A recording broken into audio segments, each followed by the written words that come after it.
Fala galera da TecnoAP, mais um vídeo do nosso canal. Você já está percebendo que nós estamos em um outro ambiente. Hoje nós estamos gravando na Intelitax. É uma grande parceira nossa e é fundamental o trabalho deles, principalmente para os nossos clientes que não trabalham via CLT, que precisam declarar imposto de renda, declarar o Prolabore e tudo mais. Então a gente resolveu bater um papo aqui, falar sobre essa área contábil, o quão importante é para vocês entenderem. Então hoje eu estou aqui com a Jaiane, ela é advogada, ela atua há mais de 20 anos nessa área de consultoria e na área tributária. Ela é sócia da Intelitax e sócia da Gonçalves Chirai Advogados. E também estou com a Juliana, que é a contadora, administradora, sócia da Intelitax e atua há mais de 16 anos nessa área. Então essas meninas entendem do que vão falar aqui hoje.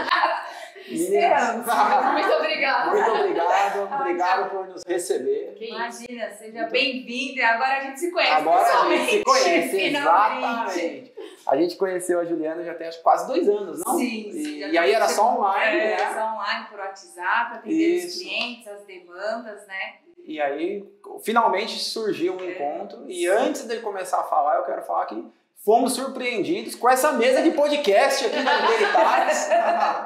Nada programado. Nada programado. Nem a gente sabia que faria tanto sucesso.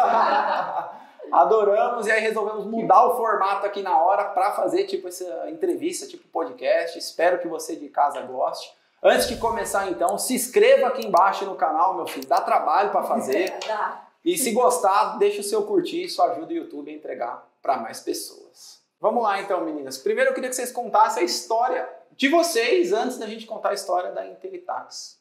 Nossa, tem muita história. Sempre com a história. TV Cultura. Eu comecei a trabalhar com 15 anos, né, de idade, e eu comecei como auxiliar na época. E assim, sempre me deparei com tantas injustiças nessa parte burocrática de repartição pública.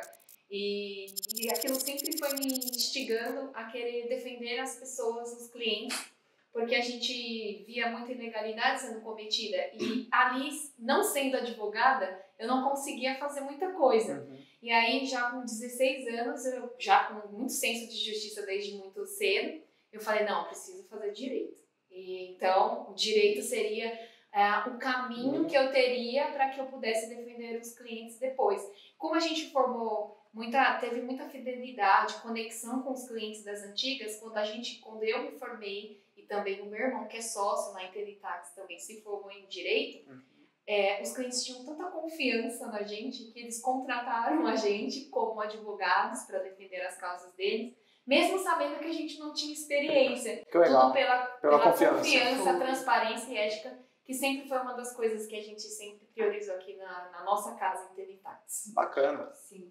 Conta um pouquinho de você, Juliana. A minha história é muito semelhante à da Já, né? Inclusive, no começo dela, a gente se encontrava nas ruas de São Paulo. Ela, office girl, e eu também, né? Que legal. Então, às vezes, ela pegava uma senha no INSS, não tinha um WhatsApp, né? Era ligação mesmo pelo celular. E ela guardava lugar para mim para eu poder conseguir também fazer o serviço do escritório que eu trabalhava, né? Uhum. Então, a Já ela veio para cá bem mais no começo, a empresa já existia, uma empresa familiar com mais de 20 anos de tradição. Legal. E eu trabalhava no mercado afora mesmo, buscando experiência, know-how, né, na área contábil. Comecei aos 16, fui office girl, passei por todas as áreas de contabilidade que você possa imaginar, né? Uhum. E eu vim para cá para atender uma promessa que foi feita para mim, né?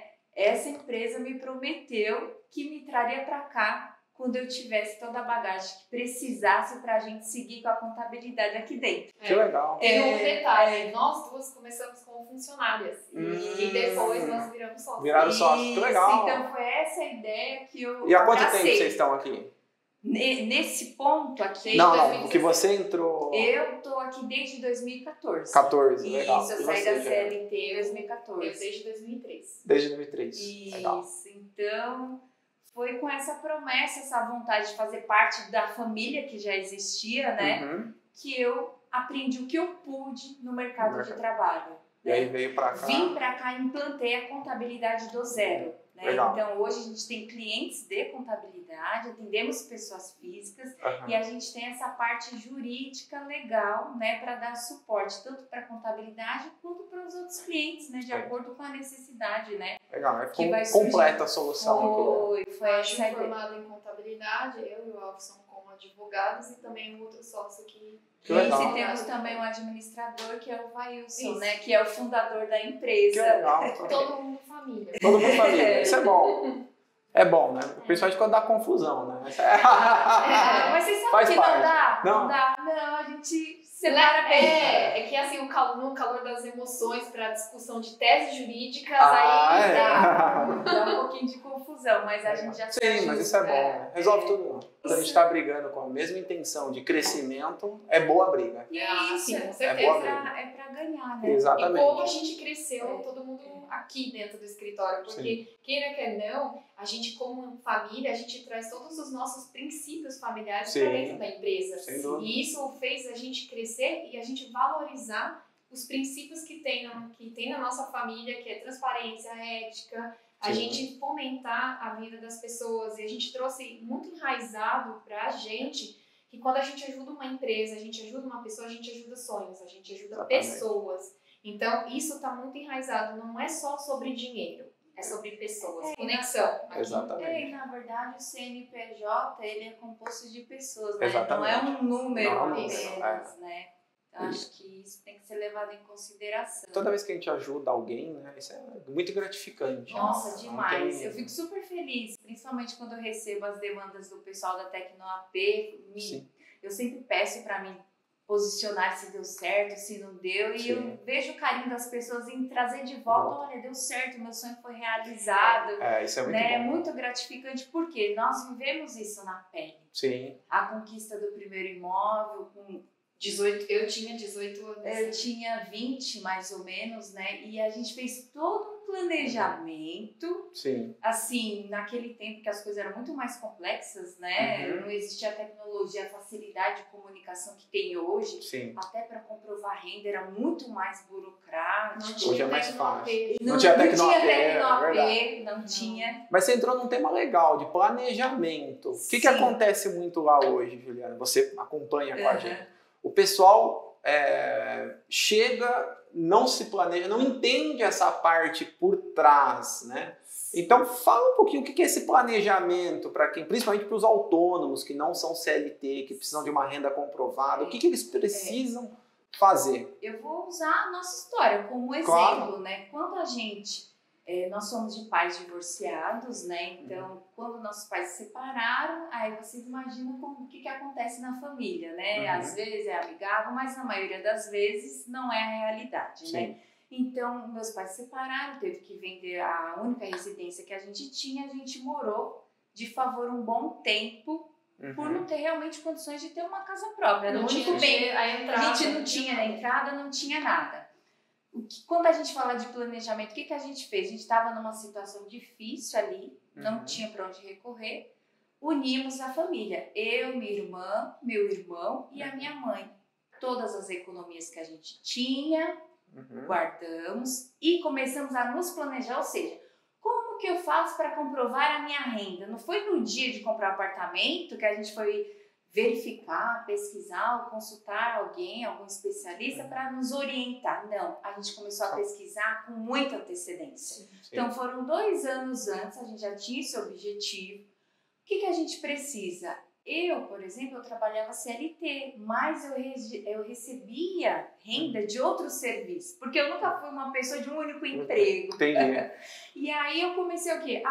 Eu tenho como comprovar essa renda. Naquele tempo, você conseguia comprovar com o extrato bancário. Sim. Então, o que eu fiz? Eu delimitei uma conta para receber cair esse extras. dinheiro nessa conta para ser o dinheiro suficiente para eu conseguir aprovação, né? E para eu saber o valor que eu precisava comprovar de renda, fui lá, simulei no banco quanto que a gente precisava comprovar de renda, mais ou menos. Para ter uma ideia, para saber o que cabia na realidade de vocês. O que cabia e de onde que a gente podia acrescentar mais. Foi quando a gente teve a ideia de somar as nossas rendas, né? Tanto é que na época não tinha ninguém para dar esse suporte. A gente foi na raça. A gente foi pesquisa. Foi. Entrava no site da Caixa e a gente ficava simulando ali toda hora. E aí foi quando a gente somou as nossas rendas e aí a parte que ela recebia, né, prestando serviço. E aí a gente conseguiu chegar no cálculo certo, assim, vai passar o financiamento. E aí a gente começou a fazer o quê? Pesquisar já os imóveis para que a gente analisasse qual que seria o imóvel que entraria dentro da nossa faixa, né? Pessoal, o que eles estão falando é muito legal para você também se entender qual o imóvel que cabe no seu bolso. Porque às vezes o imóvel que você quer não cabe na sua situação atual. Então você vai precisar fazer uma renda extra, como a Juliana, e formalizar essa renda, né? Para poder a Caixa ou qualquer outro banco aceitar essa renda e compor no teu orçamento e conseguir comprar, como o caso delas aqui. E ainda falando nessa formalização, o que a pessoa precisa hoje para formalizar? Qual é o caminho? Ela está trabalhando, prestando um serviço extra? O que ela precisa? Então, o que acaba acontecendo pela falta de planejamento e também, não culpa as pessoas, a falta de conhecimento também, porque hoje a legislação tributária, no geral, ela é muito complexa, é difícil para um leigo, uma pessoa que não está na rotina, entender todas as nuances e identificar onde que ela se encaixa ali na legislação, né? Via de regra, uma pessoa que trabalha SLT, ela tem mais facilidade de comprovar a renda, uma vez que a empresa já emite lá o limite dela, o recibo dela, no final do ano, no início do ano ela recebe o informe de rendimento e declara imposto de renda, se ela for obrigatória. O problema maior está em quem? Nos autônomos, que não são CLT, ou aquele CLT que faz um serviço extra igual eu fazia no início, né?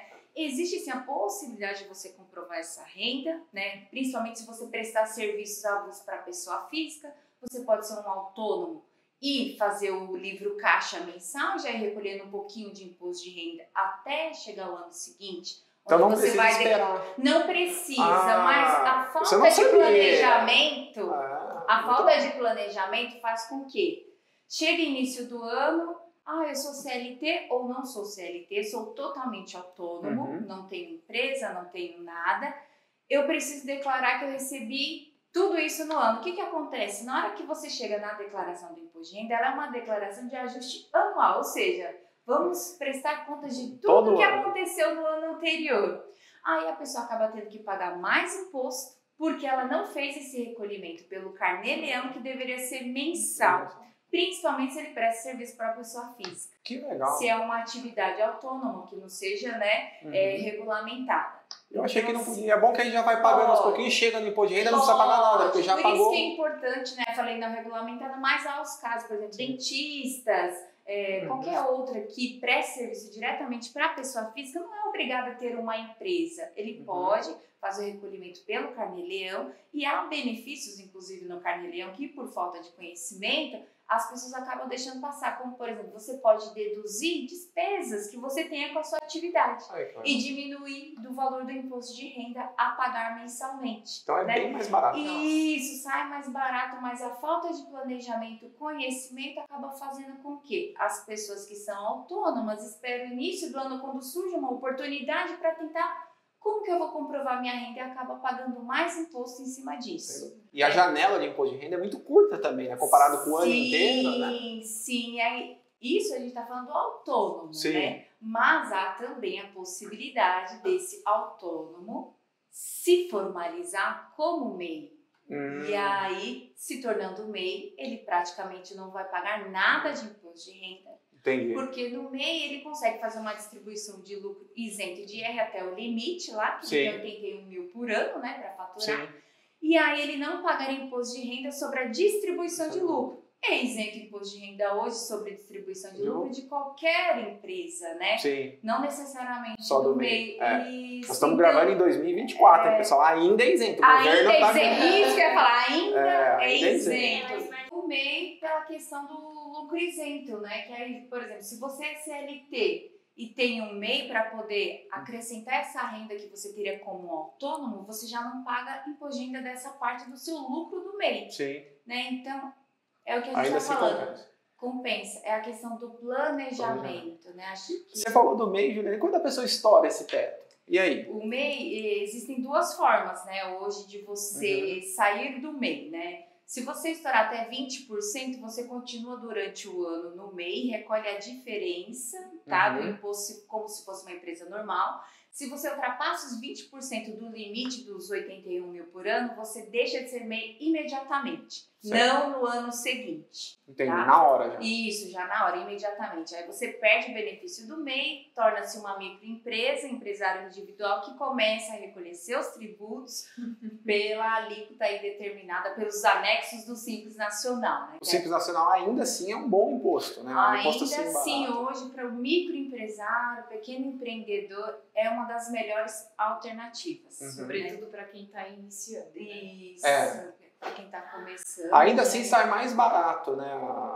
Vai Mesmo que ele depender tenha também da estourado. questão do serviço que é prestado, porque atividades intelectuais elas não são privilegiadas pelo Simples Nacional, as alíquotas são maiores. Então depende. Fisioterapeuta. A gente faz muito essas questões, a gente sempre está dentro do escritório analisando o planejamento tributário, que é um dos nossos carros-chefes, porque o nosso intuito é sempre a pessoa recolher o que é o mínimo necessário, entendeu?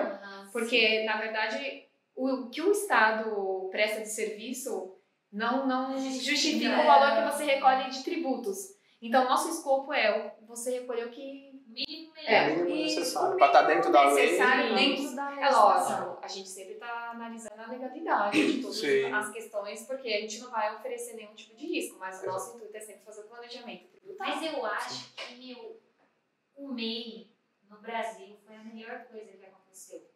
A gente estava com mais de 68 milhões de brasileiros endividados, a economia não andava, tirou a grana da FGTS, colocou para a engrenagem da grande economia, macroeconomia, girar. Então, o governo começou a fazer campanhas dizendo, olha, o que você pode fazer com o seu FGTS parado? Você pode pagar suas dívidas e você pode comprar alguma coisa, gastar, você pode fazer o que você quiser. E eu lembro que eu tinha 3 mil reais de FGTS parado, eu já não era mais CLT em nenhum lugar, eu estava começando ali o autônomo, né? Projeto autônomo. E eu me lembro que eu peguei esses 3 mil reais e enviei meu nome. Logo depois disso, eles começaram a calcular que haviam aí um total de mais de 15 milhões de brasileiros no anonimato, que era dinheiro rodando sem eles mapearem no mercado. Foi o intuito de arrecadação. Sim, né? mas a gente teve também, foi o intuito de arrecadação, mas que facilitou muito a vida de quem tinha CNPJ, porque isso facilita nas negociações. Sim. De repente, uma pessoa que não tinha dinheiro para comprar estoque, agora ela tem nome na praça. Mas você sabe, você falando do MEI, até vou abrir um parênteses. Quando o MEI foi lançado, eu estudava administração de empresas. E eu fiz o TCC, a minha colega que fazia trabalho junto comigo desse TCC, a Vanessa, ela estava grávida, gestante, eu lembro como hoje. Teve uma feira do MEI no Largo São Bento. Ela grávida, barrigão, quase para ter neném. A gente tinha uma disciplina na época que era pesquisa, da parte de pesquisa, naquele ano, né? E aí a gente aproveitou tudo que a gente aprendeu em pesquisa na área de estatísticas e fomos entender lá naquele ambiente por que as pessoas estavam abrindo o MEI, né? E o que foi interessante? A maioria ali, a gente pensa até que é pela questão do empreendedorismo e tal, mas como o governo ele fez muito anúncio focando na aposentadoria, as pessoas que estavam ali, entre todos os benefícios que a gente fez pesquisa, sobre o que chamou a atenção dela para abrir o MEI, a maioria estava preocupada em se aposentar. Era o carnezinho. Isso, porque recolhia carnê e falou assim, não, o MEI tem a possibilidade de se aposentar. E aí, querendo ou não, pessoas mais velhas, costureiras, né, doceiras. Era esse público que estava lá no Largo São Bento, né? Então, assim, para você ver os dois lados, né? O governo pensando... Sim, mas aí também tem a questão, né, que a gente fala da arrecadação. O escopo principal foi a arrecadação. E aí, quando você teve o MEI, um rol de atividades econômicas. E aí, o que acontece? É como se, chamei todo mundo aqui, vamos lá, vamos arrecadar. E aí, depois o governo começa a restringir os direitos. Porque ele começa a obrigar você, que é intelectual, você que está com uma atividade mais técnica, para que você saia desse regime e hoje fique somente aqueles que vendem uma coxinha, um pedreiro, Sim, entendeu? sim. As pessoas que não detêm o conhecimento técnico. E aí é como se fosse um chamariz do governo. Vem aqui que você tem facilidade, mas depois o governo começa a complicar a sua vida. Foi assim quando iniciou o Simples Nacional, foi assim quando iniciou as sociedades limitadas. É tudo uma forma de te chamar para regulamentar você que está ali fora da lei. O MEI é para quem está fora da lei. Quando a gente falou em constituição de sociedades empresárias limitadas, para que você, como pessoa física, não responda com o seu patrimônio para exercer uma atividade econômica, o governo estava preocupado em trazer as pessoas para que elas saíssem da informalidade. Então, sempre quando tem essas chamadas, essas ajudas do governo, você pode ter certeza que depois vem um... Mas ainda assim é muito melhor do que a CLT. Não, Sim. com certeza. Quando a gente pensa no imposto de renda, que você, trabalhador comum, ou seja, empreendedor, você já paga imposto altíssimo sobre o consumo. Né? Já está embutido em tudo. Isso, e aí você depois paga mais imposto sobre a sua renda. Né? Então, se a gente for parar para pensar um MEI, que ele é trabalhador CLT, ele vai ter uma fatia dele não tributada pelo imposto de renda, né? Porque na própria guia das dele, ele é isento, né? Então, assim, ele acaba tendo sim uma economia tributária nesse sentido, na hora de poder comprovar mais renda. E o exemplo que a Já trouxe da regulamentação, da ideia de regulamentar e depois tirar, inclusive os contadores fazem parte desse rol de atividades. Assim que lançou o MEI, o contador Podia fazer parte. Podia. E aí depois depois excluíram. Caramba. Isso, excluíram o contador da atividade. E contador pode ser simples? Nacional? Pode ser Simples Nacional. Pode ser. Isso, inclusive sendo Simples Nacional, o escritório contábil ele tem, por lei, que as pessoas não sabem, o dever de abrir microempreendedor gratuito. As pessoas não sabem. Aí quando eu recebo um WhatsApp, você abre MEI? Abro. Quanto você cobra? Eu falei, 0. É gratuito? Porque é Isso, é gratuito. Que Tem legal, a legislação não e sabia. também tem a questão do princípio, né? Então você, pessoal de casa, ó, que tá nos assistindo aí, fora, às vezes, de São Paulo, Sim. tá na sua cidade, quer abrir o MEI, apesar que dá pra abrir online, A né? pessoa pode abrir Então, sozinha, mas às vezes está com alguma dificuldade na atividade, É. precisa de uma orientação. O contador que está no regime do Simples, por lei, ele precisa abrir o MEI gratuitamente. Então nós vamos deixar o link da descrição desse vídeo aqui, os dados da Intelitax, para você entrar em contato aí, que quer se formalizar, né? Aproveitar. Eu não sabia disso, tá reveladora a conversa. A conversa tá reveladora. Você vai ter que comprar um microfone pra mim, Thiago. Não, você fala muito. Eu me lembro porque eu fiz um TCC na época falando só sobre plataformas de intermediação de negócio. Eu usei o Get Ninjas como referência. Muito legal. E tinha muita gente fazendo intermédio de... Inclusive, o Get Ninjas bombou depois dessa troca de governo, né, em 2016. E foi uma anomalia natural que aconteceu, porque a gente estava tendo uma má gestão, né, no Estado brasileiro, aumentou o nível de desemprego, as pessoas não tendo oportunidade, foram fazer o quê? Criar suas próprias oportunidades. Sim. Criou-se uma rotatividade de moeda que não estava sendo rastreada pelos cofres públicos. E aí eles vieram com essa, né, vamos chamar essa galera para se regularizar.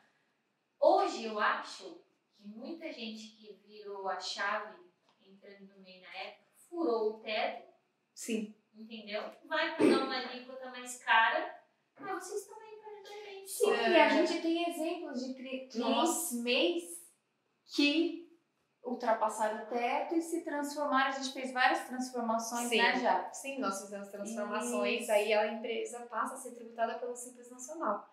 Só que aí tem todo um processo burocrático para fazer essa transformação, não é tão simples, tá? Não, então, Mas ainda vale a pena, porque se ele tiver que recolher na pessoa física é 27,5%, né? E o MEI, o Simples começa com 6%, é isso? Depende do anexo. Depende do anexo. Por exemplo, se for comércio, É já 4%, 4%. indústria 4,5%, se eu não me engano. Serviços começam em 6%. Isso. Aí 4% seria o anexo 4, que seria advogados, que aí entraria na... Com 4%. 4,5% mais ou menos. 4,5%. Mas pela pelo benefício de ter uma renda formal, para quem quer se planejar, isso, ainda com certeza. é um investimento, né? Porque assim, se você for olhar, quando você vai fazer a aquisição de um imóvel, queira quer não, você vai morar ali praticamente sua vida, né? É um sonho, né, que a gente fala.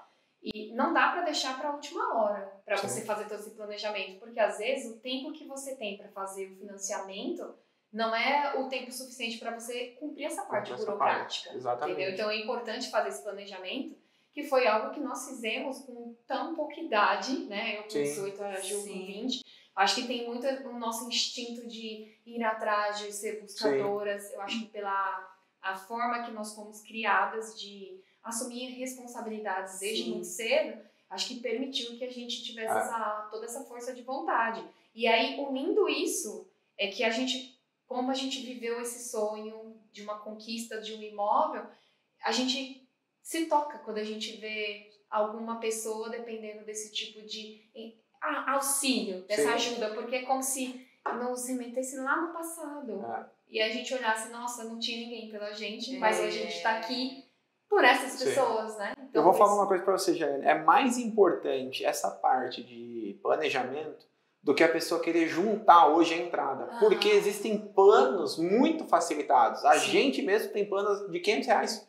A partir de R$500. Então, às vezes as pessoas acham que tem que juntar um dinheiro para comprar, quando é o contrário. O mais importante é fazer o que elas estão falando, é o planejamento para que o banco te aprove, porque a maioria das construtoras, incorporadoras hoje tem planos muito facilitados. Isso em todos os níveis, até do alto padrão eles têm planos facilitados. Então cabe no bolso, é claro que é um pouco mais pesado, né, as parcelas do alto padrão, mas cabe no bolso de quem é condizente com aquela compra. E o mais importante é esse planejamento. Inclusive, dando esse exemplo de alto padrão, o índice de retorno, porque na hora que eles pegam as chaves, tem que fazer o financiamento e não são aprovados, é muito grande. Então tem muita gente que devolve porque não consegue financiamento na hora de pegar as chaves. Porque não é feito um planejamento antes. Tiago, olha que interessante o planejamento.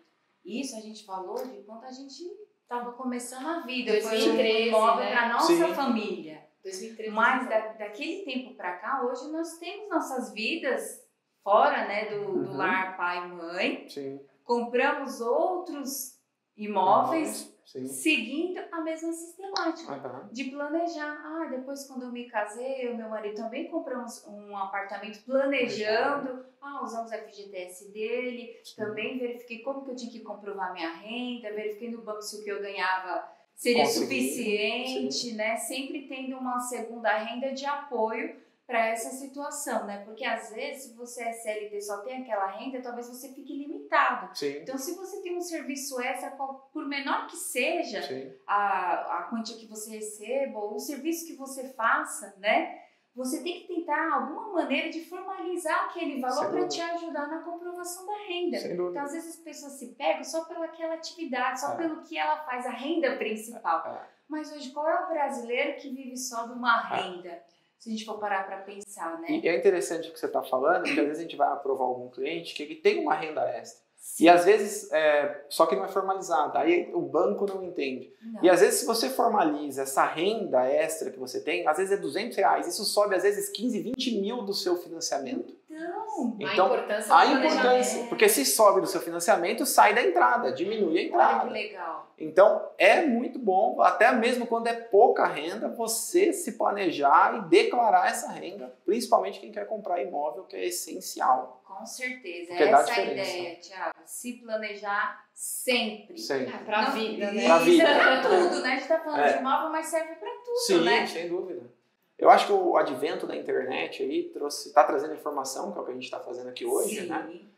Só que as pessoas têm que ter um interesse em pesquisar, porque se não pesquisar, não aparece. Né? Então, tem que estar pesquisando, elas têm que entender mais a fundo.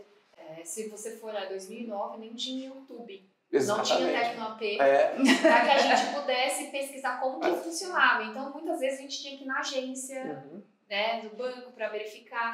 Não tinha todo esse fácil acesso. Sim. E a gente, com tão pouca idade, a gente olhou, não, a gente precisa, né, se formalizar, ajustar as coisas. Naquela época aceitava o extrato bancário, mas aí com a questão da burocracia que é criada no país, então é importante sim, hoje é mais essencial ainda esse planejamento, porque além de você verificar os valores que você tem que legalizar, você tem que verificar também se o valor que você tem ali vai ser suficiente, qual é o padrão de apartamento que você vai conseguir comprar de acordo com a sua renda. Porque também tem o financiamento para pagar depois. Né? É isso aí, porque não adianta você formalizar a sua renda aí de poucos meses e depois você vai ficar com a dívida para pagar. Então tem que ser condizente, não vai meter os pés pelas mãos. Com certeza. Tem que ser condizente. É planejar o antes, durante e o depois. Depois, exatamente. Mas uma coisa que eu percebo quando você, voltando só para o assunto do MEI, porque está interligado, e o Thiago ele manja muito disso.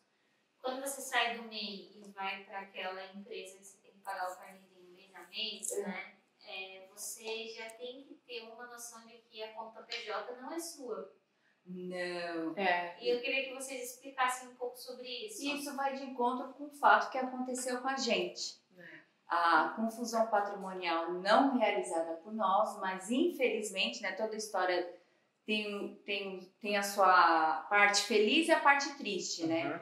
A gente comprou esse nosso primeiro imóvel com todo esse planejamento que vocês escutaram, continuem, né? Essa é a ideia. Sim, com certeza. Mas, infelizmente, a gente comprou um imóvel de um casal, acho que até a Já pode explicar melhor, porque entra uma parte jurídica. É porque, basicamente, quando você vai fazer a aquisição de um imóvel, é de suma relevância você fazer análise de risco. E agora que eu vou vender meu peixe como advogado. Porque, assim, a gente tem que analisar o que os vendedores, eles têm. Isso a gente tá falando de imóveis que são já, que não estão na planta. Sim. Já são... Mas até na planta é legal? Sim, é legal que avalie. é bom você fazer o levantamento da parte de risco, se a empresa ela vai conseguir entregar aquela construção, né? Porque as construtoras, elas fazem financiamento, né? Você pagando durante a obra e o próprio banco também emprestando. Exatamente. Então é importante você fazer essa análise de risco. No nosso caso, eram vendedores que eles tinham uma ação judicial, uma execução trabalhista, e que na época, né, a gente fez os devidos levantamentos, só que essa execução trabalhista, para que ela produzisse efeitos agora um pouquinho mais técnico, para que ela produzisse efeitos para terceiros adquirentes de boa-fé, ela tinha que estar constando na matrícula do imóvel que foi adquirido. E na época, quando a gente fez a aquisição do imóvel, não constava. Então, para todos os efeitos perante a lei, nós estávamos adquirindo um imóvel com boa-fé. A gente não tinha interesse de fraudar uma execução. Ocorre que na Justiça do Trabalho, às vezes, algumas varas não adotam o procedimento legal, é muito pró-funcionário, mas sem levar em consideração o pé da letra, o nosso pedido que era de afastamento da penhora do imóvel, que nosso imóvel foi penhorado, foi levado a leilão, e a gente perdeu o imóvel, o juiz não acatou a nossa defesa, né, nos autos então vocês compraram? Compramos o imóvel e perdemos. Pagamos por mais de 4 anos o financiamento. Novamente, entrou planejamento. A gente não era obrigada a pagar o financiamento, mas nós tínhamos o intuito de não ter nossa vida presa a esse fato triste que aconteceu. Então nós decidimos continuar pagando o financiamento.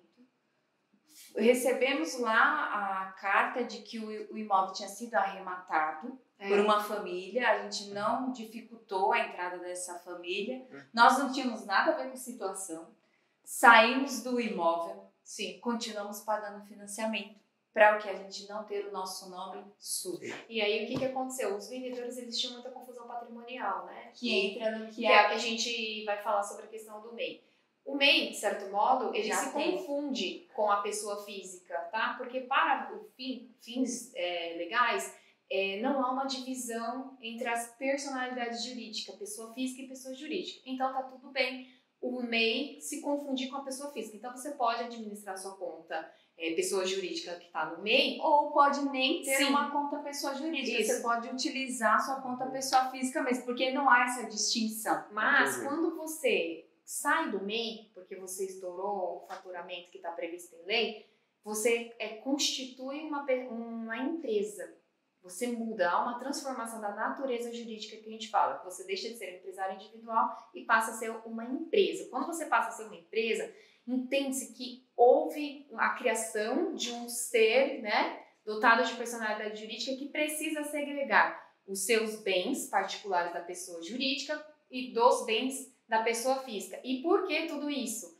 Porque se o seu negócio como pessoa jurídica não der nada certo, o seu patrimônio, pessoa física, vai estar protegido. E como que você faz essa distinção de personalidade jurídica? Você tem que administrar as contas, as entradas da sua pessoa jurídica numa conta específica para ela. E o que significa isso? Que pagamento de DAS, que é o tributo que você vai pagar mensalmente, taxa de fiscalização de estabelecimento que é cobrado pela prefeitura, folha de pagamento se você contratar funcionário, a contabilidade, todas essas despesas que estão ligadas à pessoa jurídica tem que ser paga pela própria conta da pessoa jurídica. Você não pode, por exemplo, pegar a sua conta da pessoa jurídica e pagar a mensalidade do colégio da criança, do seu filho. Por quê? Se der tudo errado, você você pegou um empréstimo no banco pela pessoa jurídica e você não conseguiu, deu algum problema, não conseguiu pagar esse empréstimo, o banco ele vai executar a pessoa jurídica, ele não vai executar a pessoa física. E aí, se você faz essa confusão, fica pagando contas pessoais pela pessoa jurídica, se o banco conseguir demonstrar isso, a gente fala que é a desconsideração da personalidade jurídica. E o que isso faz? Você, como pessoa física, responder com seus bens pessoais. Aí entraria carro, casa, contas bancárias da pessoa física. Então, tudo isso é importante a gente ter essa segregação. E não é só banco. A gente está falando de credores, às vezes você tem um fornecedor, você comprou lá, 10 mil reais, não conseguiu pagar, entende-se que a pessoa jurídica ela tem que ser a responsável pelo negócio, ou seja, você responde como sócio daquela pessoa jurídica apenas com relação ao valor de capital social que você colocou na empresa. Por isso que é importante. Espero ter sido clara, né? Sim, foi o que ocorreu com a gente, né? Sim. Os donos do imóvel tinham uma empresa que sofreu essa ação trabalhista, foi desconsiderada personalidade jurídica e o imóvel que a gente tinha comprado de boa fé acabou sendo anulado no processo. Mas nem tudo é triste, porque a gente aí, eu me formei como advogada e eu durante esse processo e eu e o meu irmão, que também é advogado, sócio aqui na Intelitax, nós lutamos pelo nosso direito. E no ano passado nós ganhamos a ação e conseguimos receber. Graças a Deus. Sim, tá vendo? Tem que fazer valer o direito. Mas isso é interessante que você falou, porque às vezes o pessoal chega... Agora nem tanto, porque a gente está ficando um pouco mais conhecido, estamos lançando vários empreendimentos. Mas no começo o pessoal vinha desconfiado. Mas ninguém pediu o documento. Então nós temos pouquíssimos casos de cliente falar, me dá o teu documento aí, deixa eu puxar sua capivara. Você tá vendo? Que importante. Né? Então é pouca gente que realmente vai a fundo e às vezes confia muito. E realmente tem muito picareta por aí. É por conta dos picaretas, às vezes, né, quem tá prestando um bom serviço acaba sendo prejudicado. Inclusive, até, vou fazer uma adenda aqui, um comentário. O sistema de análise de crédito da Caixa Econômica Federal passou a ficar muito mais difícil e burocrático por causa de fraudes que eles faziam com o extrato bancário. Tá vendo? Olha que interessante. Então, hoje eles exigem imposto de renda, antes eles não exigiam, os extratos de 3 meses já bastavam. Mas eu acho que se não tivesse a fraude no extrato, acho que o extrato seria a melhor ferramenta para produzir prova de uma renda. E por que eu digo isso? Porque quando você vai fazer o imposto de renda, você está falando de uma declaração de ajuste anual, não do ano recorrente, você está falando do ano passado. E a sua realidade financeira ela pode ter mudado nesse meio tempo. Entende? Para melhor ou para pior. Então, assim, está se baseando num financiamento de um imóvel com base naquilo que você recebeu no ano calendário passado. Não necessariamente significa que neste ano você está recebendo. Mas e como advogada, Jaiane, você acha que uma pessoa que financia um imóvel pela Caixa desta maneira, ela consegue recorrer? Porque depois, por exemplo, se no ano passado eu declarava mensalmente que eu ganhava 15 mil, faturava 15 mil por mês, e esse ano eu estou faturando 6, 7, Sim. Entendeu? A minha alíquota, meus juros que eu vou assinar o financiamento da Caixa baseado no ano anterior, vai ficar mais caro agora. Sim, Eu não vou mas poder é pagar. que está a sua boa fé. E aí, geralmente, além da declaração, pelo menos alguns casos que eu acompanhei aqui no escritório, exige uma outra declaração do ano recorrente, que é o... Como que é o nome da declaração? Que o contador faz, Isso. o decore. O mas decore. a gente O decore já a Caixa fala. não aceita, É, né? Mas o não, Prolabore sim. aceita, né? Então, e o decore é até interessante que a gente já conversou sobre o decore. E o decore é um documento de suma importância, extremamente fidedigno à realidade da pessoa, porque o contador envia os dados para a Receita Federal e é assinado junto ao Conselho Federal de Contabilidade. Olha só. Então, assim, só pode assinar esse documento com certificação digital. Então, assim, a É muito elaboração dele é muito burocrática e o resultado seguro. Sim. Entendeu? Porque E, de certo modo, quando a Caixa vai fazer algum tipo de financiamento, ela tem, de certo modo, a responsabilidade de análise de risco. Então, assim, ela tem acesso a dados que nós não temos. Então, queira, quer não, quando ela vai fazer um financiamento, eu entendi a sua pergunta, ela assume o risco por estar, e aumenta. Como que ela assume o risco? Aumentando, de repente, os juros daquela pessoa, entendeu? Aí, infelizmente, teria que ter uma briga jurídica, né? Pra falar, minha renda era no ano passado e mudou, e aí a Caixa aumentou, e não levou em consideração minha renda maior agora, e aumentou os juros. Aí teria que ser uma discussão, e é muito difícil conseguir provar essas coisas no judiciário, porque envolveria perícia, né? E aí é mais delicado. Sim. Né? Mas isso é engraçado que você está falando, Janine, porque acontece muito, por exemplo, no stand, um cliente, vocês deram o exemplo de quem ganhava bem e baixou. Mas ao contrário, também acontece. E aí a pessoa precisa de mais financiamento, a vida dela mudou e também não consegue. Esse que é o complicado, que eu acabei de saber que não aceita. Não aceita. O decore é uma pena. Seria o melhor dos mundos, mas Sim, infelizmente... porque ele traz a realidade, né? Ele não trata só como imposto de renda o ano calendário anterior. Sim. Pode ser o período que você precisar comprovar. Mas pensando como advogada, pensando na questão do Carnê Leão, que você faz mensal e que você informa no próprio site da Receita Federal pelo ECAC, seria uma prova para que a pessoa que está tendo uma renda que aumentou em comparação ao ano passado, e digamos que aumente 2.000, ela já está recolhendo o imposto, ela consegue, com esse extrato que é emitido pelo próprio ECAC, apresentar na Caixa Econômica. Exatamente. A questão do financiamento. É uma saída. Estou aqui já indo para a esfera mais jurídica. Eu acho que por isso que é importante, de novo, a questão do planejamento. Né? Certo. Às vezes, por falta de informação, Sim. a pessoa fica na ilegalidade, né, com aquela renda extra que ela recebe, e poder estar comprovando de N maneiras. Exatamente. Sim, além do planejamento que a gente está falando, é preciso ter essa orientação, essa visão mais jurídica e contábil, porque não é tão simples.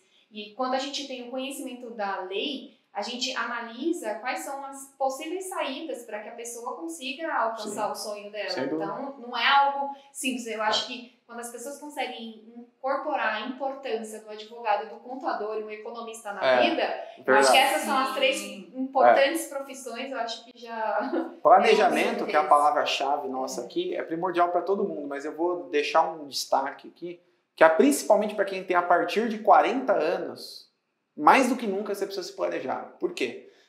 Cada ano que passa, você vai conseguir menos crédito. Porque o seu prazo para pagar diminui.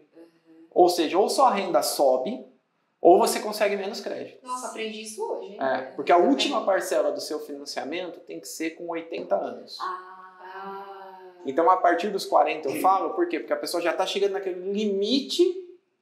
O financiamento hoje vai até 35 anos, então ela tem dos 40 aos 45 para realmente pôr a vida em ordem e comprar, porque depois dificulta.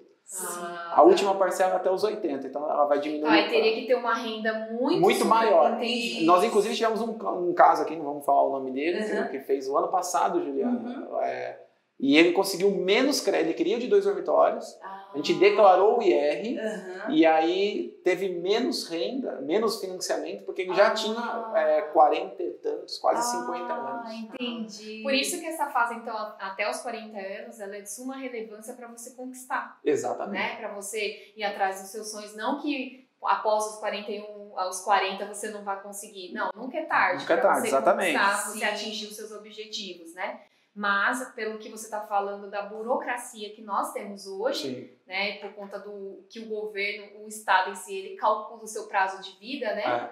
Então, assim, Isso. a gente está vendo isso com relação à questão da aposentadoria, que a gente nem sabe se vai receber. Sim. Então, os bancos Sim. também já estão fazendo essas análises de risco, tanto de tempo que você vai durar. Então, como é importante você ter um gás até os Exatamente. 40 anos para você lutar pelos seus objetivos, né? Sim. Isso, nossa, aprendi uma hoje, gostei, viu? Fiquei feliz. Mas é isso, é a troca de experiência. Exatamente. Está em constante aprendizado. Hoje o que a gente está falando não sabemos amanhã, ainda mais com a reforma tributária. Exatamente. Hoje é tudo muito incerto, né? Isso. E às vezes as pessoas estão muito preocupadas e falam, olha, tá delicado porque a gente está vendendo planejamentos tributários hoje que no longo prazo a gente não sabe se ele vai perdurar, né? Então, a gente está vivendo um manicômio jurídico.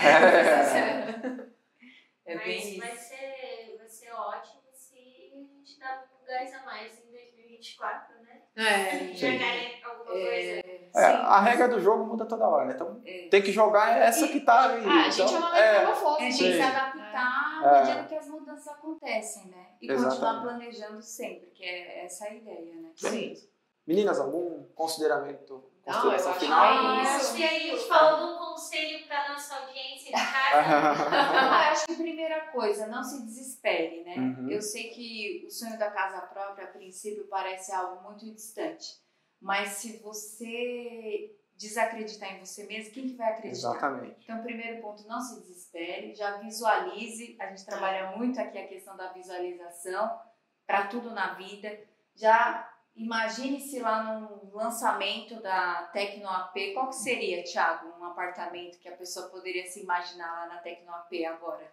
Olha, a gente vai ter um lançamento agora na Freguesia do Ó. Nosso Na próximo freguesia lançamento. do Ó. Então já se imagine indo lá, entrando Sim. em contato com o Thiago na Tecno AP, já recebendo toda a Tá, orientação. exatamente. Você Com toda a documentação Ok, exato. Isso, você viu que você Nome se lindo. encaixou e vamos pro jogo. Então tem que persistir e não desistir, nem se desanimar de maneira alguma. Claro. Tem que insistir para Na realizar o verdade, sonho. realmente, a gente tem que sempre acreditar nos nossos sonhos e, lógico, ir atrás dos nossos sonhos. E eu falo que o universo ele é mental. Antes de existir qualquer coisa, primeiro tem que estar aqui, que é o que a Ju falou sobre a questão da mentalidade positiva. Ter fé, ter crença que vai conseguir e ter empresas como a Tecnoap e a Interitax para realizar os sonhos de vocês. Com certeza. É isso. É isso aí. Gente, então eu vou dar minhas considerações finais também. O seu sonho, a gente não quer que vire pesadelo. Então a gente está trazendo informação, está trazendo bastante conteúdo para que não vire um pesadelo. Vou deixar aqui uma recomendação do nosso reality show. É o primeiro reality show da casa própria quitada do Brasil, que é o Rumo ao Meu AP Quitado. Se você ainda não assistiu, eu vou deixar aqui nesse vídeo para você clicar e poder assistir o episódio. É incrível, porque além de comprar, além de planejar como o vídeo de hoje, além de querer que você compre, a gente quer que você quite. Porque enquanto você não quitar, não é seu, é do banco. Se você chegou até aqui, então, deixa o seu curtir. Os contatos da Interitax estão aqui na descrição desse vídeo. Um abraço, até o próximo vídeo. Tchau, tchau. Muito obrigada. Obrigado. Obrigada, gente.